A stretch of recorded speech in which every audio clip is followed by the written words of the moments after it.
Alors, je suis là avec Liliane Guillerme, que vous avez déjà aperçue il y a quelques instants, qui est présidente de la Confédération nationale du logement des Landes, et avec Jean-Louis Dumas,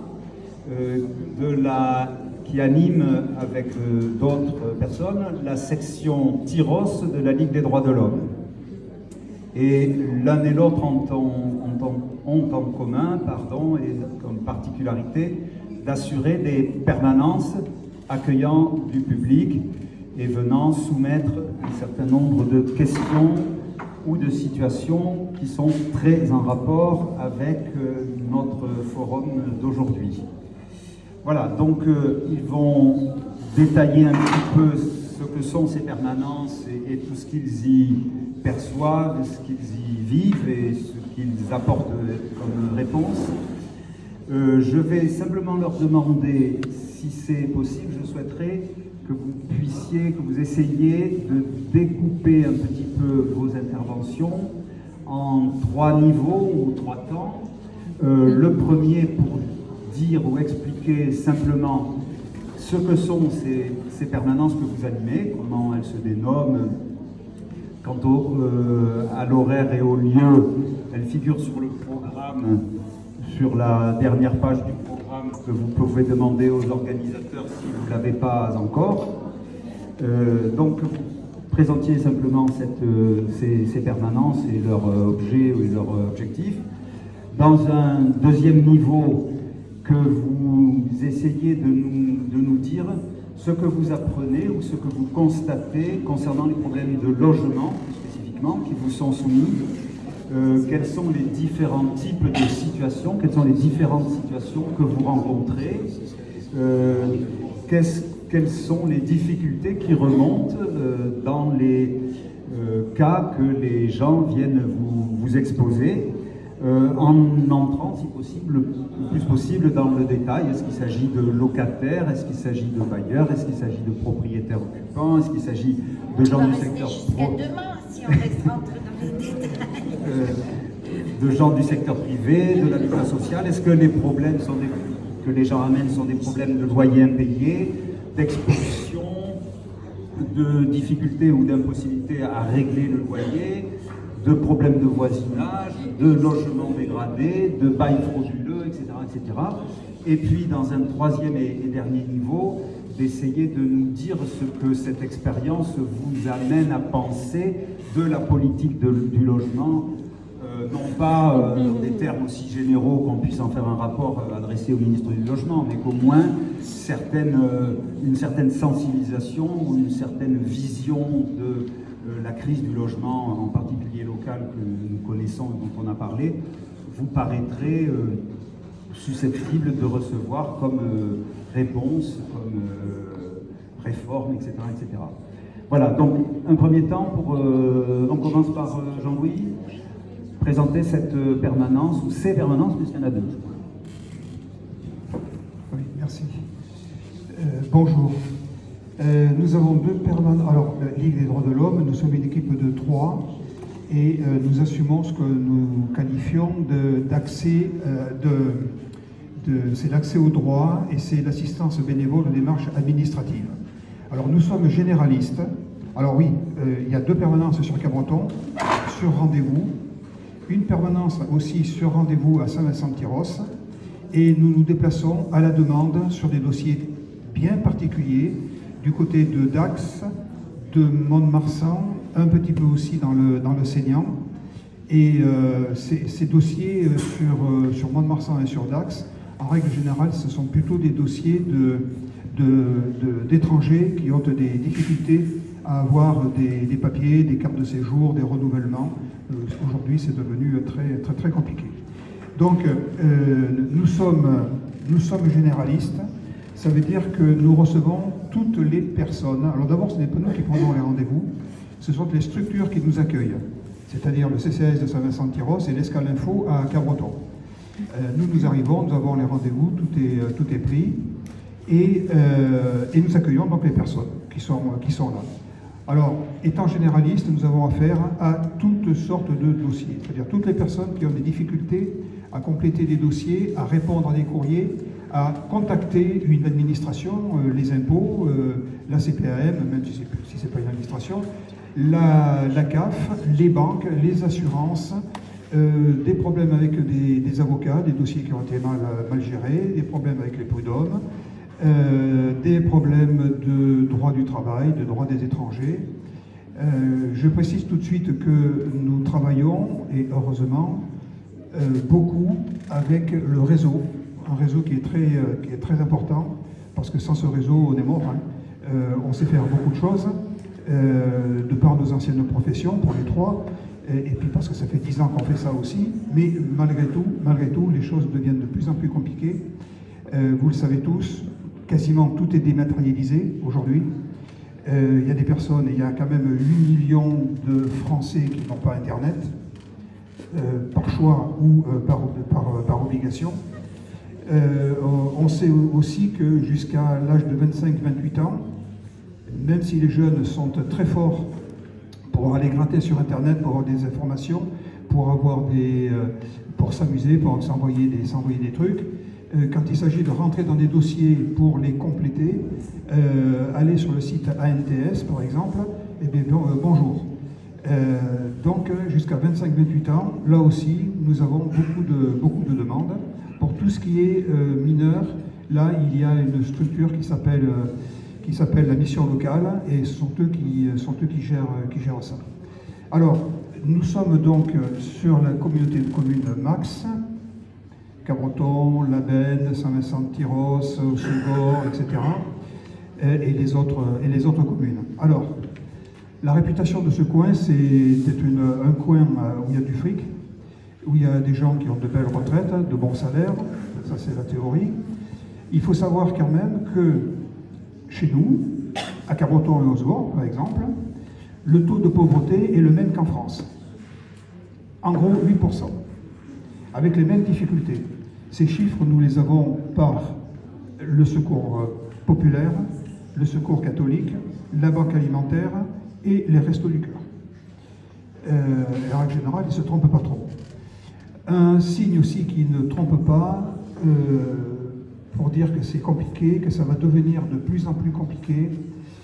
Nous avons eu la semaine dernière les chiffres des demandes de dossiers de surendettement en Banque de France, sur Mont-de-Marsan. Alors là, c'est landais, hein, c'est pas que notre coin, mais au niveau des Landes, sur le premier trimestre de cette année, il y a 25% de dossiers supplémentaires par rapport à l'année dernière à la même période. 25%. Ceci pour dire que c'est devenu très compliqué.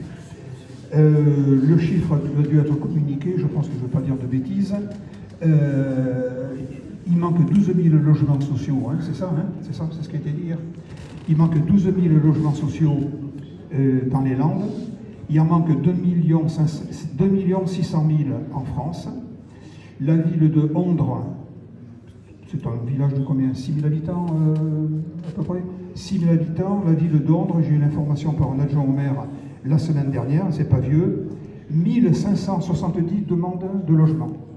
Avec, pour l'année 2024-2025, 0 construction prévue.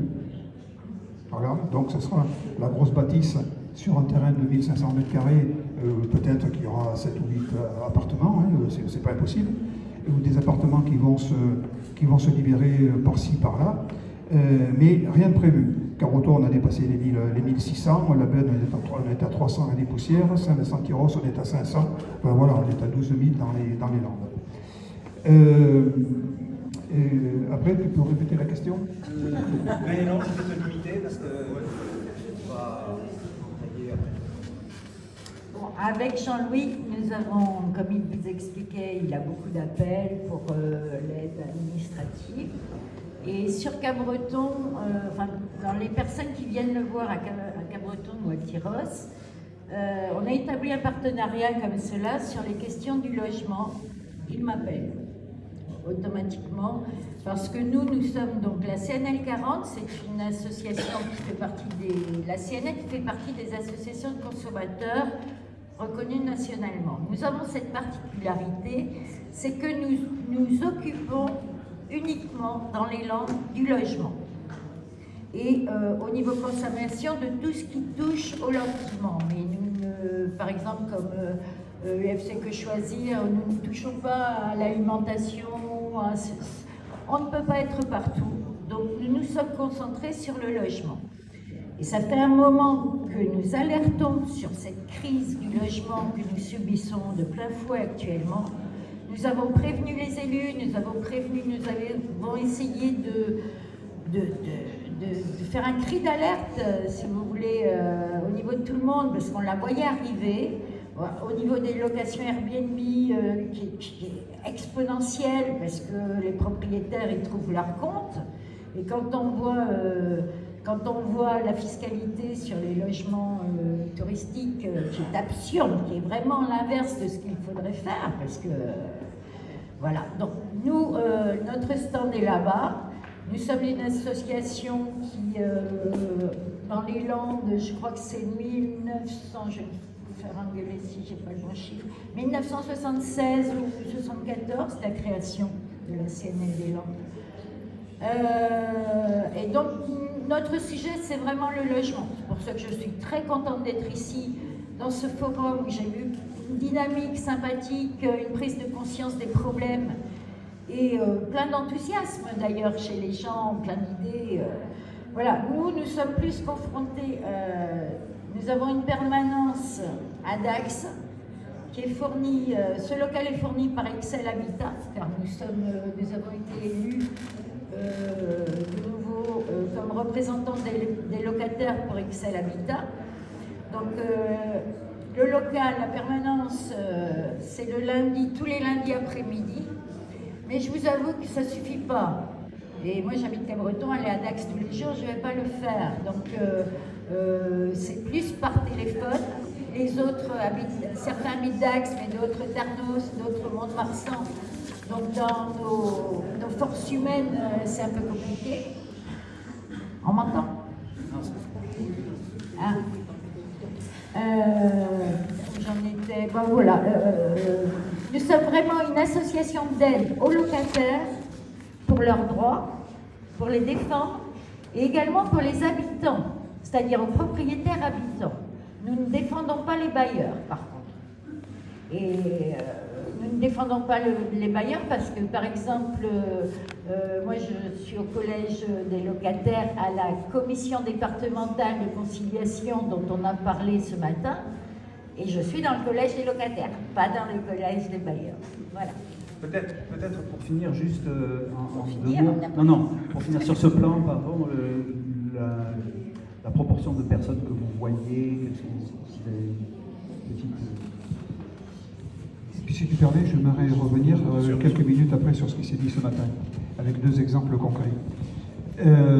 Alors nous, on reçoit en gros 160-170 personnes par an, et là-dessus on a une vingtaine, une trentaine de dossiers concernant le logement. Mais les personnes qui viennent nous voir, alors si elles viennent pour le logement, il y a autre chose en plus ou derrière. Et si elles viennent nous voir pour autre chose, très souvent il vient se greffer quelque chose sur le logement. Et ce sont des choses qui sont enquistées depuis des mois et des mois, sinon des années. Et en fait, effectivement, il y a sûrement, peut-être, très certainement, un problème avec le bailleur ou le propriétaire. Mais il y a aussi autre chose qui fait que nous pouvons donner cette compétence, puisque Liliane a cette compétence de pouvoir gérer le dossier directement avec le bailleur, avec le propriétaire. Et nous gardons très souvent tous ces petits, excusez-moi, c'est pas des petits problèmes, tous ces problèmes annexes qui viennent perturber la personne. Alors je vais vous donner tout simplement deux exemples, et c'est par rapport à ce que j'ai entendu ce matin, quand il y avait l'ADI, il y avait la direction départementale, voilà, etc. Alors, c'est très très intéressant ce que j'ai entendu, et c'est sûrement comme ça que ça se passe, parfois, mais par contre, sur le terrain, c'est pas toujours aussi simple. La loi c'est bien, mais il faut savoir que c'est compliqué des fois pour la faire appliquer, ou les règlements pour les faire appliquer. Et je vous donne 2 exemples. Nous avons une personne, une dame qui est seule sur Osgore. Alors Osgore, c'est le pays des riches. Alors en plus de ça, elle a un appart qui donne en façade sur l'océan. Ah, qu'est-ce que c'est beau, qu'est-ce que c'est beau. Sauf que quand il pleut autant chez elle que sur le trottoir. Et l'eau, elle stagne pendant des jours, pendant des semaines. Enfin, des semaines, non, elle l'enlève, elle finit par l'enlever, mais s'il pleut tous les jours, comme ça arrive de temps en temps là-bas, eh bien, c'est bien mouillé, avec l'humidité qui monte, avec les plaintes qui se décollent, enfin, vous voyez, tout ce genre de choses. Donc, cette personne, elle a fait appel, effectivement. Alors, nous avons travaillé avec elle, elle est allée trouver la DIL a travaillé également avec cette personne. Il a donné des renseignements, il a dit ce qu'il fallait faire, les courriers, les contacts, etc. Et nous avons également interpellé la direction départementale pour les logements insalubres. Voilà. Mais c'est pas si simple que ça. C'est pas si simple que ça. Parce que le propriétaire de cet appartement était sous tutelle. Alors je dis était parce qu'il est décédé, entre-temps. Les héritiers, excusez-moi, mais ils se foutent sur la gueule. Et alors il y en a un qui veut garder l'appartement, il y en a un autre qui veut le vendre. Donc l'agence immobilière ne fait pas son boulot. Elle fait trader, elle ne répond pas au téléphone, elle ne répond pas au courrier, etc., etc. Et le logement n'a pas été reconnu insalubre en fonction des critères que nous avons vus ce matin. Donc cette personne, elle n'a pas officiellement un logement insalubre. Les nouveaux propriétaires ne répondent pas, l'agence ne vient pas. Ça fait presque un an, oui, ça fait un an que nous avons cette personne. Donc c'est pas insalubre, mais quand il pleut, elle a toujours de l'eau chez elle. Voilà. Donc il faut qu'elle prenne un avocat. Un avocat, vous lui serrez la main, ça coûte déjà 300 €. Elle n'a pas le fric pour ça. L'aide juridictionnelle, elle pourrait l'avoir, sauf qu'elle a travaillé un petit peu il y a 6-7 mois l'année dernière.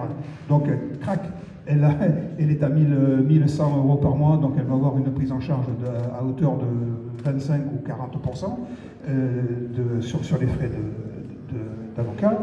Donc c'est très compliqué. Donc pour l'instant, elle est toujours dans cet appartement. Voilà. Et croyez-moi, des courriers, on en a fait. Deuxième situation. Appartement à Saint-Vincent-de-Tyrosse, appartement neuf, quasiment neuf. Donc ça signifie que la garantie décennale doit s'appliquer. C'est important ça. Appartement neuf à Saint-Vincent-de-Tyrosse, et là, pareil, quand il pleut, il y a autant d'eau dans la salle à manger qu'à l'extérieur. Alors, là, c'est le col qui le gère. Mais le col le gère bien, il n'y a pas de souci. Sauf qu'il y a des obligations. C'est-à-dire qu'il faut informer le col qu'il y a un problème, ce qui est normal. Le col, suivant la période, les vacances, les maladies, les fêtes, les ponts, le col, il va réagir au bout de 3 semaines, 1 mois, à peu près. 1 mois. Ils vont venir voir ce qui se passe, et ils vont demander à un expert de passer. L'expert, il va mettre un bon mois pour venir. Il est à 2 mois. L'expert, il fait son boulot. Voilà, et il doit rendre son expertise. Il a 2 mois pour rendre son expertise. Alors s'il est sympa, si on lui met un peu la pression, gentiment, il va le faire au bout d'1 mois, enfin, il peut faire 2 mois. Donc, allez, soyons sympas, 1 mois. Nous sommes à 3 mois. Il rend son expertise. L'expertise, le bailleur va l'envoyer à la compagnie d'assurance, puisque je vous rappelle, le logement, il a moins de 10 ans, donc il y a une garantie décennale. L'assurance a 1 mois pour répondre. 1 mois pour répondre. On est à 4 mois ou 5 mois? J'ai déjà perdu, 4. On est à 4 mois. On est à 4 mois, là. Et les procédures sont classiques, je veux dire. Là, tout le monde fait son boulot, cette dame, on ne se moque pas d'elle, mais c'est comme ça. 4 mois. Et alors, bien sûr, si en plus ça tombe, ce qui était le cas, in fine, au bout du bout, quand elle a eu l'accord, Les travaux n'étaient pas possibles parce que c'était en février. Et en février, mars et un petit peu en avril, il pleut. Donc les murs n'ont pas le temps de sécher. Donc il faut attendre que les murs sèchent. On va attendre un mois ou deux que ça sèche. Donc les travaux vont commencer au mois de juin. Il faut espérer, parce que sinon, après juillet, août, interdiction de faire des travaux, parce que ça fait du bruit, etc., parce que c'est à l'extérieur, marteau-piqueur et tout le truc. Donc les travaux, s'ils ne sont pas faits en janvier, mais le signalement a été fait en décembre, c'est pour le mois de septembre. Voilà. Et alors là, tout ça, ce sont des courriers, ce sont des lettres, et là, les personnes sont complètement destroy.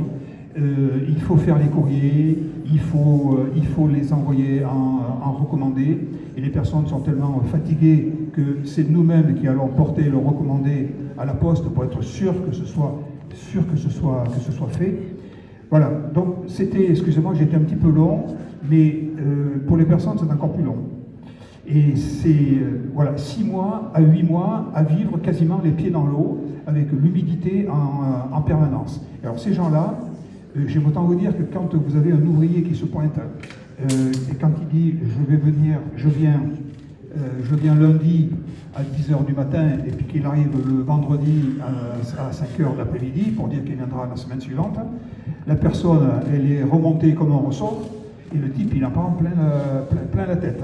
Donc on essaye aussi, parfois, quand on sait que la personne est un petit peu virulente, ce que l'on peut comprendre, hein, j'insiste, on essaye d'être présent pour essayer d'arrondir les angles, comme on dit, de faire en sorte que ça se passe pas trop mal. Mais le quotidien de ces personnes, c'est vraiment la galère. Alors peut-être d'autres exemples ou types d'exemples de situations. Moi, je vais peut-être revenir déjà sur ce que tu m'avais posé comme question. C'est qui vient nous voir et pourquoi. Donc on a affaire, les gens qui viennent nous voir sont en général des locataires, mais ça peut être des propriétaires habitants et même des bailleurs, mais là c'est juste le renseignement que je vais donner. Après nous, l'avantage d'être associatif comme ça et d'avoir des représentations, nous sommes appelés beaucoup à la préfecture, à la CDC, je vous en ai parlé, mais également à la CAPEX, qui est la prévention des expulsions. Nous siégeons même au SIDEC, enfin dans tout ce qui est logement. Nous avons acquis une certaine notoriété, je vais dire comme ça, et donc l'administration fait appel à nous, ce qui est un bon signe en général. Et l'avantage que nous avons sur l'administration, c'est que nous sommes des locataires comme les gens qui viennent nous voir. Moi, je suis locataire d'un logement HLM. Donc, je connais les problématiques, j'ai un rapport excellent avec XL Habitat, mais des fois, on a aussi bataillé pas mal. Ils en ont quelques souvenirs. Les autres bailleurs qui s'installent sur les territoires, nous avons établi également avec Claircienne, enfin avec tous ceux qui s'installent sur le territoire, un partenariat, un contact. Nous avons les téléphones portables, les mails de tout le monde. Donc pour faire bouger les choses, nous avons cette force, je dirais, de contact direct qui permet une prise en main et une réponse plus rapide. Et tu as pu le constater quelquefois. Sur ce genre de problématiques, par exemple d'inondation, de fuite, ou quoi que ce soit.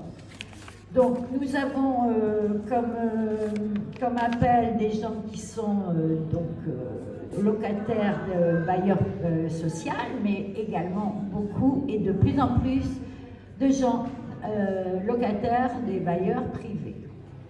Et là, c'est vraiment wow. Les locataires ne connaissent pas leurs droits, mais alors les bailleurs encore moins. On a parlé tout à l'heure des baux frauduleux. La réaction quand j'appelle un bailleur, en général, où il s'énerve tout de suite en disant « mais qui êtes-vous » Ou alors il m'écoute et il me dit « je ne savais pas ». C'est quand même un bailleur qui reçoit des loyers tous les mois. Quelquefois c'est une SCI. Quelquefois, c'est une agence immobilière. Alors là, il y a quand même un abus. Moi, ce qu'on demande, parce qu'on se bat sur l'information des droits des locataires, mais également des droits des habitants, et on aide même les bailleurs à connaître la loi, parce que quand on les appelle en leur disant le bail que vous avez établi est complètement illégal et frauduleux, beaucoup le savent. Hein. Très souvent, ils jouent les innocents, et comme je leur dis, mais vous êtes bailleurs. C'est comme si un cuisinier ne connaissait pas les règles d'hygiène. Vous avez des obligations de bailleur, et voilà. Donc ça se passe pour faire les travaux, ça se passe pour la rédaction du bail, et donc à force de travailler sur... moi je ne suis pas juriste, hein, mais à force de travailler sur ce sujet depuis des années, je commence à maîtriser pas mal. D'ailleurs, certains propriétaires me disent aux locataires, ouais, pourquoi vous avez envoyé la juriste de l'association, de la Fédération du logement des Landes, là bon, ça m'amuse pas mal. Locataire HLM, bon, j'ai jamais fait de droit et tout ça, mais ce que je voudrais vraiment, ce que nous voulons tous à la CNL, c'est qu'il y ait des informations, de l'information de la part des bulletins municipaux sur les propriétaires, ceux qu'ils peuvent louer, comment ils peuvent louer, les baux illégaux, tout ça, les droits et devoirs d'une location, de quelqu'un qui veut être bailleur. Ce qu'il a le droit de faire, mais ce qu'il n'a pas le droit de faire, surtout que si les impôts s'en mêlent, c'est pas la même, comme je le disais tout à l'heure, le gouvernement, actuellement, la niche fiscale existe toujours parce qu'il freine des deux pieds pour qu'elle ne passe pas, c'est-à-dire les 70% de niche fiscale sur les impôts, sur les locations saisonnières, par rapport aux 30% sur les locations à l'année, c'est quand même une absurdité. Alors, moi, ce que je demande aux maires aussi, on est à Mésos ici, si vous voulez qu'un jour, dans les villes touristiques, sur la côte, eh ben, plus personne ne puisse se loger, mais vous inquiétez pas, vous n'aurez pas les travailleurs qui vont avec votre station touristique, parce que les gens, ils ne peuvent pas faire des kilomètres, surtout en plein été, pour venir travailler dans votre restaurant, dans votre bar, dans votre commerce, et retourner le soir. Et comment ils vont accueillir vos super touristes? Moi, je dirais aux saisonniers, faites la grève du boulot, de temps en temps, quand vous habitez trop loin, ou campez devant les mairies, campez devant la préfecture, parce que nous sommes partenaires d'ALDA. ALDA, leur force, c'est qu'ils font des manifestations comme ça. Pour obtenir, et Tchetch me l'a confirmé à chaque fois, pour obtenir quelque chose, ALDA, c'est la même chose que nous, que notre association au Pays Basque. Et surtout dans l'agglomération de Bayonne, Anglet, voilà. Ils ont les maires avec eux, ils ont toute la communauté de communes avec eux pour établir, ils ont obtenu la compensation, c'est-à-dire on ne peut plus louer un logement Airbnb, le mettre en location. Alors il faudrait que je vous explique ça un peu. Si vous avez 3 logements Airbnb, un doit être à l'année. En gros, c'est ça, mais voilà. Moi, ce que je demande aussi, à force, sur ces logements Airbnb, c'est que à chaque fois qu'une habitation qui était louée ou qui était habitée par un propriétaire, quand elle est vendue pour se tourner, pour devenir un logement qui va être une location saisonnière, il faudrait que chaque mairie et les communautés de communes demandent l'autorisation de changement d'usage. Parce que là, on passe d'une habitation qui est régie par la loi du 6 juillet 89 qui règle les rapports locatifs, à quelque chose qui est complètement différent, qui est commercial et saisonnier. C'est le code du tourisme. Donc ce ne sont pas du tout les mêmes règles. Et nos maires, nos communes, nos communautés de communes ont le pouvoir de faire cela. Et ça permettrait d'avoir plus de logements à l'année. Voilà, je me suis emballée.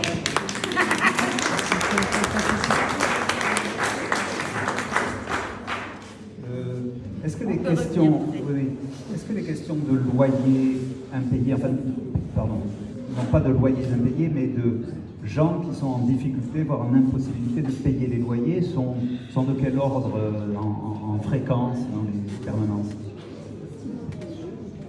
On va dire les problèmes de loyer, c'est peut-être un dossier sur 3.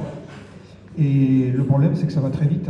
Ça va très vite parce que c'est si on enlève la location logement, on va dire entre 550 à peu près, entre 550 et 800 euros, 700 euros, une famille, enfin 4 personnes par exemple. Tu restes 3-4 mois sans payer ton loyer, ça y est, tu plonges, hein, c'est le dossier de surendettement, et puis avec tout ce qui va avec, hein, on ne peut plus payer les DF, on ne peut plus payer l'eau, le SIDEC ou EMA, et donc ça, c'est un dégringolade, ça va très très très vite. Alors nous, dans ce cas-là, on travaille bien évidemment avec la Confédération nationale, avec Liliane, mais à ce moment-là, nous, on garde la partie du dossier, on garde le côté surendettement, retard de paiement, et c'est là où nous intervenons pour contacter les organismes, prévenir le maire, voir s'il y a moyen de demander un recours gracieux. Alors il faut savoir que là, il y a des délais à respecter, parce que la personne, une fois qu'elle a fait l'autruche, parce que malheureusement c'est très souvent comme ça que ça se passe, elle n'a pas tenu compte du premier courrier, qui était un courrier à peu près sympathique, le deuxième un peu moins sympathique, avec moins de phrases mais des mots beaucoup plus percutants. Le troisième, c'est l'huissier qui fait, le commissaire de justice, qui fait toc-toc à la porte, avec un ATD, un avis à tiers détenteur, et avec ça, il peut aller à la banque et vous piquer du fric sur votre compte courant. Là, par contre, la loi prévoit qu'on ne peut pas tout retirer, on peut retirer qu'une partie, mais si vous avez de l'argent sur un livret, là, par contre, c'est considéré comme des économies et ils peuvent absolument tout retirer. Donc il faut être très vigilant, il faut étudier le patrimoine, entre guillemets, parce qu'il n'y a pas trop de sous, mais enfin, il faut étudier ce qu'il y a en banque, donc il faut vraiment qu'il y ait une relation de confiance très importante avec la personne qui vient nous voir, et quasiment, je veux dire, moi j'ai l'habitude de dire, il faut qu'elle se déshabille, quoi. Hein. Là, on est comme le curé ou le juge, il faut tout nous dire. Hein. Il faut qu'on sache vraiment les difficultés de cette personne pour pouvoir aller jusqu'au bout du truc, pour aller rapidement en surendettement, par exemple, ou aller faire des demandes avant de recours gracieux. Alors là, c'est pareil, là. Le recours gracieux, il faut le faire rapidement, en recommandé, avant 2 mois. Après, si ça ne va pas, eh bien, on peut essayer d'aller voir une autre structure. Il existe parfois des médiateurs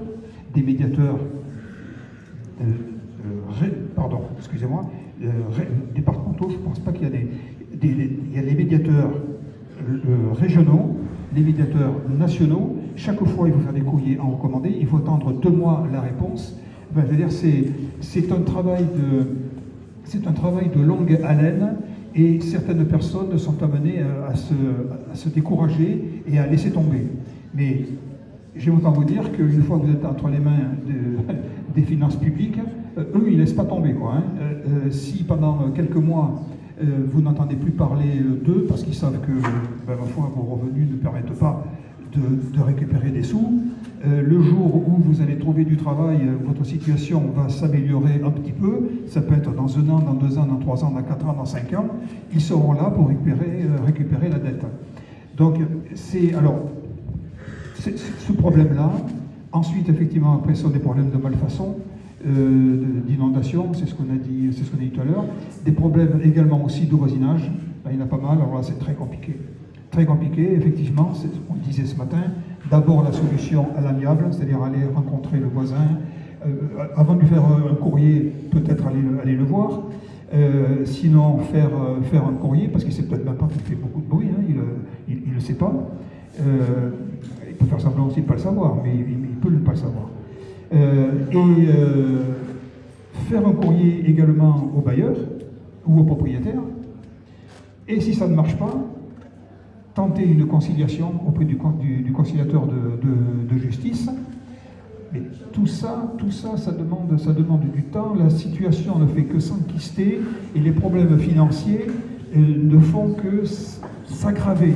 Parce que le fric, si vous n'en avez pas, dans la mesure où il faut en sortir tous les jours pour manger, pour payer le quotidien, le trou bancaire ne fait que oui, alors en plus, quand je parle de trou bancaire, il faut également aussi contacter la banque pour expliquer la situation, dire que monsieur ou madame, ce ne sont pas des voyous, ils ne jouent pas en bourse, ils ne jouent pas au casino non plus, ils sont simplement pris à la gorge parce qu'il y a un problème, il y a quelque chose qui ne colle pas, et ça nécessite pas mal de déplacements, de coups de téléphone, et il faut qu'il y ait, et là j'insiste vraiment, il faut vraiment qu'il y ait de confiance entre la personne que nous recevons et nous, et vice-versa, hein, parce que sinon c'est pas possible. On dit toujours aux gens, surtout, vous ne nous cachez rien. Parce que si vous nous cachez quelque chose, que vous oubliez un petit truc, c'est pas un souci. Que vous oubliez de nous dire que vous devez 250 € à un EDF, on va faire avec. Et si vous oubliez de nous dire que vous avez emprunté 6 000 €, ben c'est arrivé, ça, 6 000 € à un voisin, là, vous n'avez pas oublié. Hein. Volontairement, vous ne l'avez pas dit. Hein. Et donc, nous, après, on passe pour des couillons, et ça, c'est quelque chose qu'on n'aime pas trop, quand même. Hein. Et donc, là, la notion de rupture, la notion de confiance, elle emprunte. Liliane, je posais cette question de la fréquence à laquelle vous pouvez voir des gens avec dans des problèmes de paiement, une impossibilité à payer un loyer, parce que ce matin, la DIL a dit qu'elle avait un service, des personnels qui sont d'ailleurs pour le territoire ici basé à 2 conseillères sociales et familiales, qui sont basées à la Boëlle, qui répondent aussi à cette demande. Est-ce que vous partagez un peu ce public-là de fait ou... Avec Sandrine et la DIL, nous avons un rapport de longue date et moi je renvoie dans ces cas-là sur la DIL. Hein. Je ne traite pas ce genre de...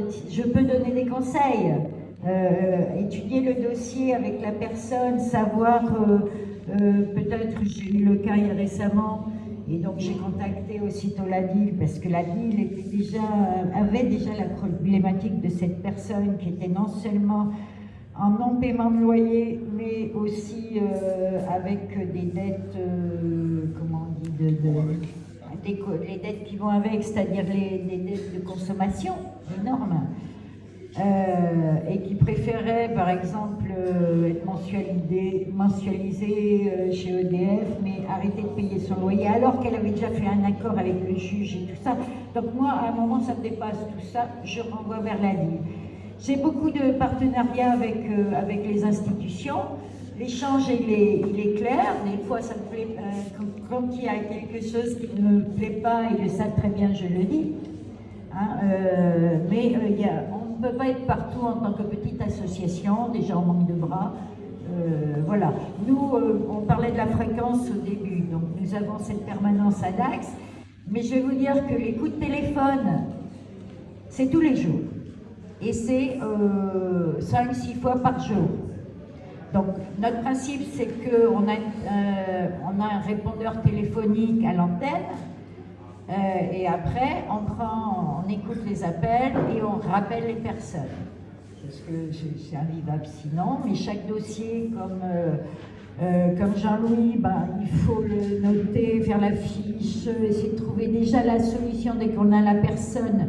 On est déjà force de conseil, hein, tellement habitué, ils renvoient vers moi les collègues quand ils ne savent pas répondre ou des choses comme ça, mais on a déjà des pistes à donner.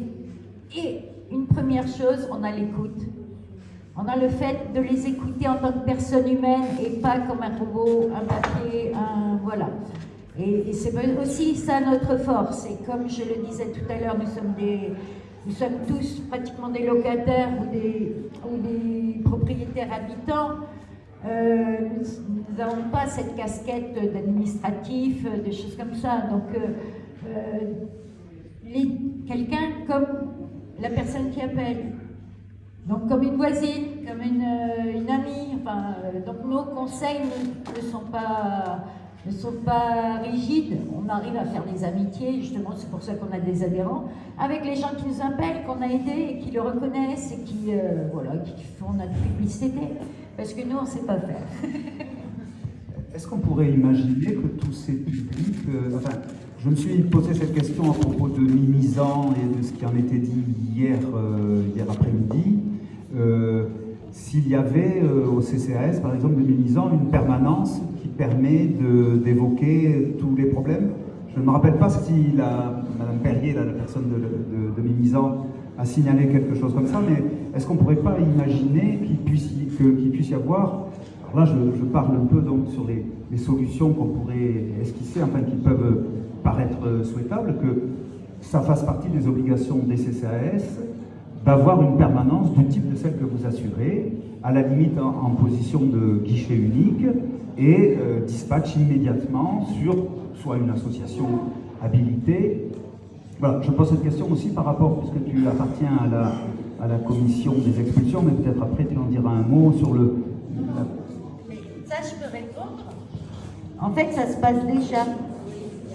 Parce que les CCAS renvoient les gens vers nous. Alors que ce serait à eux de donner la réponse, mais comme ils ne l'ont pas toujours, et comme ils savent qu'on est force de défense et de protection de ces gens-là, et qu'on va trouver une solution en appelant des fois les bailleurs, ou voilà. Eh ben, ils le font déjà, mais et c'est pas tous les CCAS. Ouais, mais ce serait l'idéal, ça. Ce serait bien.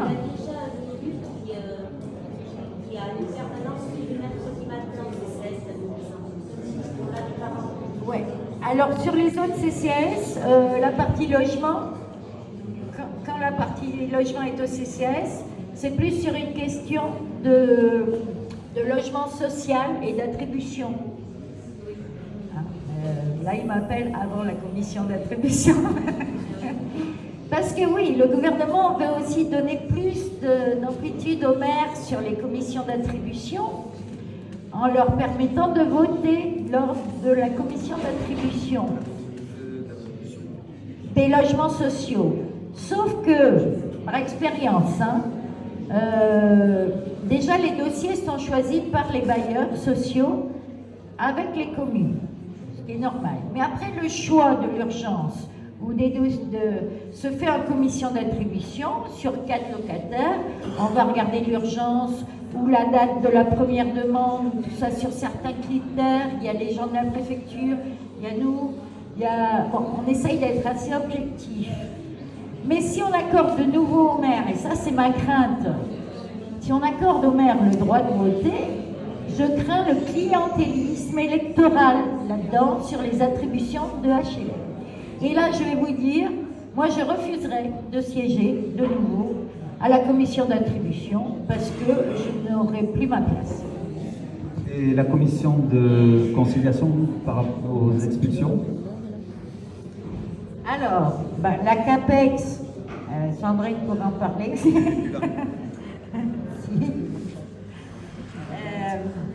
La CAPEX, on se retrouve quand même, ils nous ont invités, moi j'y suis, on y est depuis l'an dernier. Déjà, il faut savoir qu'Ixelles Habitat a sa propre commission sociale qui prévient les expulsions à l'intérieur de leur parc. Et cette commission, j'y participe aussi. Enfin, la CNL y participe aussi. Donc, quand un dossier arrive en CAPEX, un locataire arrive en CAPEX, ça veut dire qu'on a déjà travaillé pour le maintien dans les lieux au maximum. Mais officiellement, à la CNL, on est contre les expulsions. Mais moi, quand je vois des dossiers de gens qui arrivent dans un logement social et qui ne payent pas leur loyer, même pas le premier mois, et qui sont là depuis 4 ans, et qui en plus font des troubles de voisinage, je dis non, c'est pas possible. Il n'y a pas de structure, ce sont des gens qui ne sont pas adaptés à vivre en collectivité, ils sont inaptes, ils ne savent pas gérer un budget, ils ont un problème très souvent, c'est de la détresse, mais ce n'est pas c'est facile de les placer dans le logement social sans un accompagnement, sans... Voilà. Il manque des structures là-dessus, parce que les gens sont vraiment de plus en plus, on dit l'individualisme, on est dans une société individualiste, mais ça crée aussi des personnes désemparées très souvent dans cette société, et inaptes à vivre ensemble. On approche du terme, mais c'est dommage que Sandrine Blézius ne puisse pas expliquer ce que pourrait être l'accompagnement social qui permettrait d'éviter... C'est Sandrine, il y a 2 ans. Oui, j'ai bien compris. En tant que bailleur, Sandrine Lafort, elle participe à la CAPEX. Voilà, c'est tout ce que je voulais dire. Et donc, parce qu'il y a pas mal il commence à y avoir, il y a des expulsions dans le logement social. Il y en a dans le privé. Et vraiment dans le privé, il faut savoir qu'il faut le mandat du juge, il faut la force, enfin ça peut durer, hein. Et on essaye quand même de maintenir. Bon, j'imagine, il y a différents bailleurs, il y a des bailleurs qui peuvent se permettre ou qui... Voilà, mais il y a d'autres bailleurs qui ont des petits revenus, ou quand il y a un mauvais payeur, c'est vrai que c'est lourd, c'est très lourd pour eux aussi, donc à un moment il faut le comprendre. Je sais pas, j'ai pas la solution, mais le logement, le logement devrait être une priorité. Et juste pour finir, hein, je dirais que le droit d'avoir un logement passe avant celui d'en avoir 2, ou même 10, ou même 20. Voilà. Et ça devrait être vraiment dans la législation, puisque c'est dans la Constitution.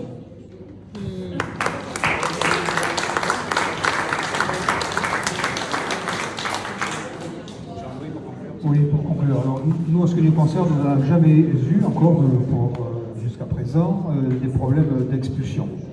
Je voudrais simplement signaler que la ville de Cabreton et la ville de Saint-Vincent-de-Tyros sont passées de 25% de logements sociaux à 40%. C'est plus qu'un progrès, hein, c'est une petite révolution. Il va y avoir pas mal de logements en construction sur Saint-Vincent-de-Tyros, environ 500 ou 600, dans les 2 années à venir. Là, ça a démarré maintenant. Et donc, vous voyez, si vous appliquez le coefficient de 40%, ça va permettre de dégager quand même pas mal de logements. Mais entre-temps, il y aura combien de demandes? J'en sais rien, puisqu'aujourd'hui, ils sont pratiquement à 600. Très souvent, on arrive à débloquer des situations, non pas en passant par nous, en ce qui nous concerne, hein, par des institutions officielles qu'on arrive très souvent, d'ailleurs, à ne pas joindre. On n'arrive pas à joindre les institutions. Par contre, compte tenu que ça fait 10 ans que nous faisons ce travail, nous avons maintenant des numéros de téléphone de chefs de service, de gens très sympathiques. Et on se dit, pourvu qu'il ne parte pas à la retraite, pourvu qu'il ne soit pas malade, et quand il est là, eh bien, effectivement, ce qui a été impossible dans les 3 mois qui ont précédé, eh bien, en 5 minutes, le problème, il est réglé. Alors, c'est pas aussi grave, bien évidemment, que les expulsions, que ces choses-là, mais c'est quand même important. Il y a aussi une structure, France Service. Il y en a 2, 3 qui viennent de se créer dans les Landes, une à Saint-Vincent-Tyros, une à Souston, puis je crois qu'il y en a une autre dans le nord du département. Ce sont des gens qui, dans un premier temps, peuvent effectivement déjà recevoir des personnes, les orienter vers la CNL et d'autres, et nous, par exemple. Donc il y a quand même des structures, il y a quand même des choses qui existent. Encore faut-il que les gens le sachent. En faire de la publicité, demander effectivement que de temps en temps dans le sud-ouest il y ait un article, que dans les bulletins municipaux il y ait tous les mois un petit rappel, et puis la bonne volonté, et puis se battre, hein, effectivement, il y a des choses qui sont inadmissibles, hein, avoir un toit, je rappelle, hein, les droits humains, le droit de l'homme, c'est avoir un toit, la santé, manger, et l'éducation.